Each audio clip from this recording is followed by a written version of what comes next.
YouTube channel. If this is your first time tuning into my channel, my name is Jibike Odejime and I am a flight attendant here in Nigeria. And if this is not your first time tuning into my channel, you're also welcome back to this channel.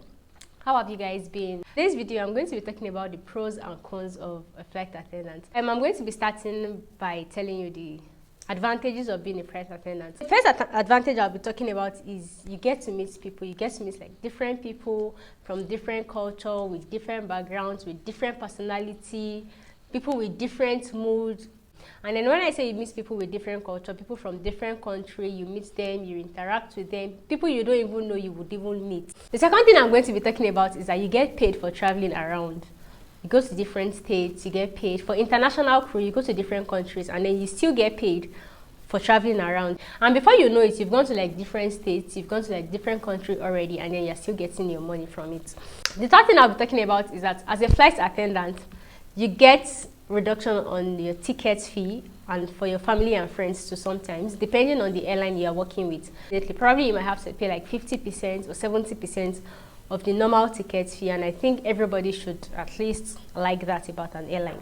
So depending on the airline you are working with, some airline will let you go free, some will have to collect their money, but depending, that's still one very good advantage of being a flight attendant. The fourth thing I'm going to be talking about is that you get to stay in different hotels without even paying for a night. You don't have to pay for your breakfast, depending on what your airline wants. Some airlines will give you your dinner, your breakfast, feed you till you go, while some will just pay you and then you spend your money. So depending on the airline you're working with, whichever ways, it's still very good thing about being a flight attendant, because you're not even going to be stranded. They're going to pay you your money once you get to the hotel, and once you get your money, you have, depending on the country you have, depending on the country, and depending on the currency of the country you have for international crew. And then also for our food, we get our breakfast on board, we get our lunch on board, and then we get our dinner on board. Sounds crazy, right? Yeah, I know. But honestly, we get our breakfast, we get our lunch and our dinner on board. But definitely, you can't eat the 3 square meal because of your working hours. So it is either you are privileged to eat your breakfast and your lunch on board, or you eat your lunch and your dinner on board while you are working. So you really don't have to like spend so much buying food, and you don't really have to cook. But for someone like me, I still enjoy cooking my own food. So sometimes I cook before going to work, and then I carry my food. What I'm going to be talking about is that you get different experience every day as a flight attendant, and then you just like get different life experiences, because no two flights are the same. You can never have the same flights because you don't have the same passengers coming on board. You have different people coming on board. On your first flight, you may experience another thing. Your second flight, another set of people are coming, another new experience. Your third flight, another new set of people are coming, another new experience. So no two flights are actually the same. You just get to like keep getting like different experiences every time. So those are the advantages I'm going to be talking about. So now I'm going to move to the disadvantages of being a flight attendant. I don't know if I'm going to be partial about this, but I'll try as much as possible not to be partial about this. I'll just tell you guys the real truth. So the first thing as a flight attendant is there are so many rules and regulations you need to abide to, honestly. And that's like one thing for me that sometimes I don't even know I can even like abide to these rules and regulations, but now I find myself abiding to them because I have no choice. I'm a flight attendant and I have to do them.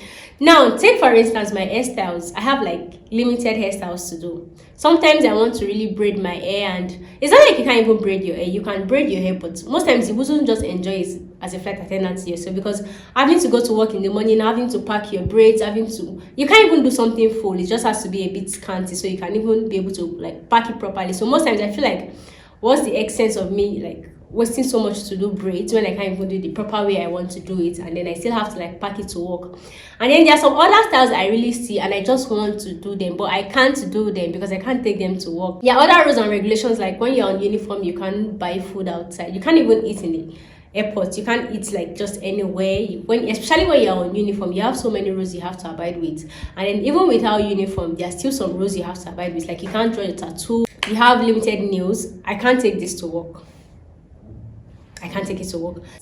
The next thing I'm going to be talking about is that your life is always at stake, especially because of human error.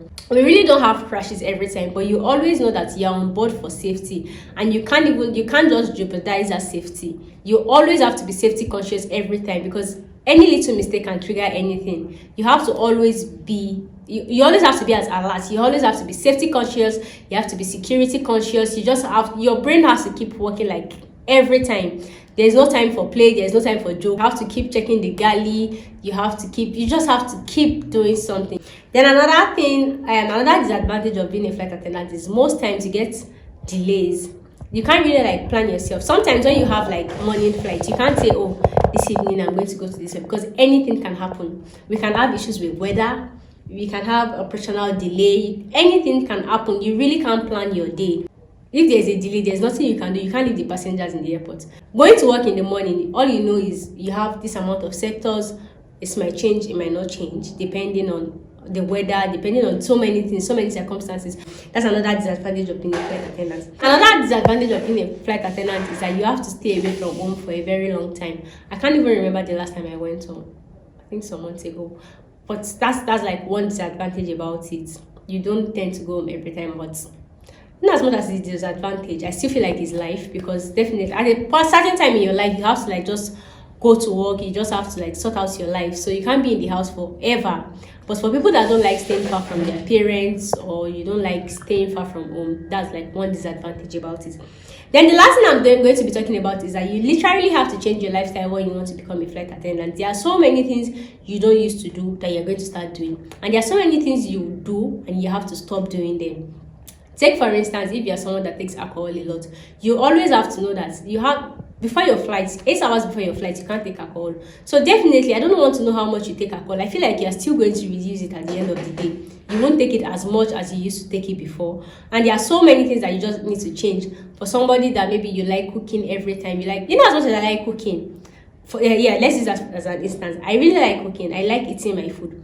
But when I remember that my pickup is 6 a.m. in the morning and I have to wake up by 4:30 to cook and do everything. Sometimes I get tired and lazy. We are all humans. Sometimes I get tired, I don't want to cook, I don't want to do anything. So I just have to eat the food on board. And sometimes when I have the time, I literally can do that. Sometimes people with their spouses, even when you are dating, you don't have like time for your relationship, especially when you're not in the same location or the same base. Even party, you literally have to like reduce your party. Nobody will even force you to reduce it, because you don't even have the time to go for parties. But probably you might have hangouts. Hangouts not even with your family members, with your colleagues, because your family members are not even here. So you just have to relate with your colleagues. You have to go out with your colleagues. Go out with that's just one thing about it. So with everything I've said, I just still want you to know that it's still fun being a flight attendant, even in as much as we have this all rules and regulation and blah blah blah blah blah blah blah blah blah everything. At the end of the day, I still love my job. I still want to continue my job. My job is fun. And I still like the fact that I keep meeting people every day. I have different experiences. I'm just going to say the fun part of it is actually more than the old disadvantage. The old disadvantage are things that you can work out at the end of the day. But the advantages are still definitely more than the disadvantages. So guys, I'll be stopping this video here today. And let me know if you like this video. Leave in the comment section a comment about why you would like to be a flight attendant or why you wouldn't want to be a flight attendant. Let me just know your opinions about this. And I'm going to see you guys in my next video. If you are new, please don't forget to subscribe to my channel. It is like very important. Please subscribe and don't forget to turn on your post notifications, so when I upload a new video, you're definitely going to get the video. And then also don't forget to like this video. Please like, share, do everything you can do to this video just to make it as far as you can. So thank you guys for watching today's video. See you in my next video. I love you guys.